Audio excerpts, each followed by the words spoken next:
communication, marketing, recrutement. Vos besoins ont des solutions vidéo avec Décideur TV, le studio.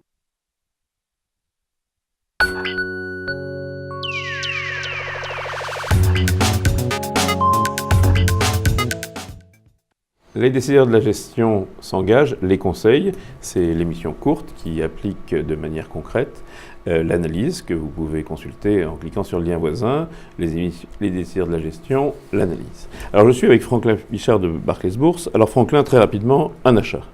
Alors un achat, ça va être un achat plus technique pour accompagner et poursuivre. Si on regarde Crédit Agricole. Crédit Agricole est ça. Donc, Crédit Agricole, tout à fait. Le mémonique, c'est AK.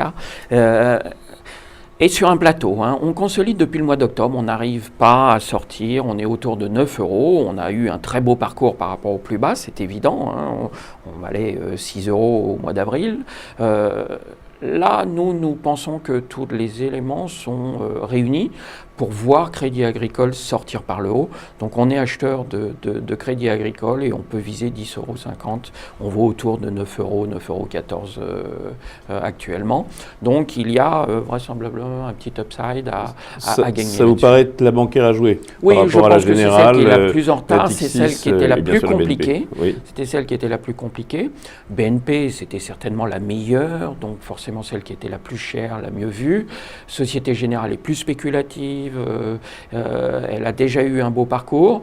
Non, si à court terme on veut jouer un effet de levier sur le secteur, on continuera d'accompagner Crédit Agricole pour viser ces 10 €. Il va y avoir probablement des annonces aussi de management, puisqu'on sait que les caisses principales actionnaires essayent de reprendre une partie du pouvoir. Exactement. À la structure. Une vente ou un arbitrage? Difficile de vendre par les temps qui courent. Donc aujourd'hui, on ne vend pas. Je n'ai pas trouvé, j'ai posé la question à mes collègues sur le desk, est-ce qu'on est vendeur? Et là, j'ai eu un silence de mort. Donc on ne vend pas. Ça, c'est un conseil fort, si je dis. Voilà, on n'a pas envie de vendre à ces niveaux-là. On surveille.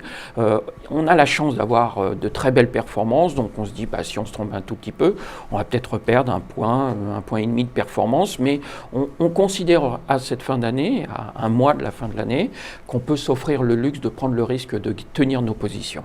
Très bien. Un joker? Un joker, j'ai envie de vous parler de Veolia. Veolia a corrigé de 13% depuis la mi-octobre. Aujourd'hui, on considère qu'autour de 12 €, c'est un achat qui nous semble intéressant. On peut viser entre 13 et 14 €. Là aussi, un rattrapage technique, plus que sur du fondamental, mais c'est pour ça que je l'ai classé dans les jokers. Sur des marchés chers, vous jouez plutôt le rattrapage technique? Oui, quoi. Oui. En haut. Voilà, c'est-à-dire qu'on a beaucoup trop de valeurs qui sont sur des plateaux et qui consolident sur leur plus haut, un petit peu comme l'indice CAC. Oui. On s'était forcé surtout à regarder des Celles titres qui sont sur un plateau mais un peu plus bas. Voilà, celles qui étaient sur un plateau comme Crédit Agricole ou celles comme Veolia qui, elles, ont fortement baissé, enfin 13% depuis un mois et demi, dans un marché qui s'est plutôt bien tenu. C'était aujourd'hui une sorte d'aberration qu'on a envie de corriger par un rattrapage technique. Merci Franklin, rendez-vous la semaine prochaine, même endroit, même heure.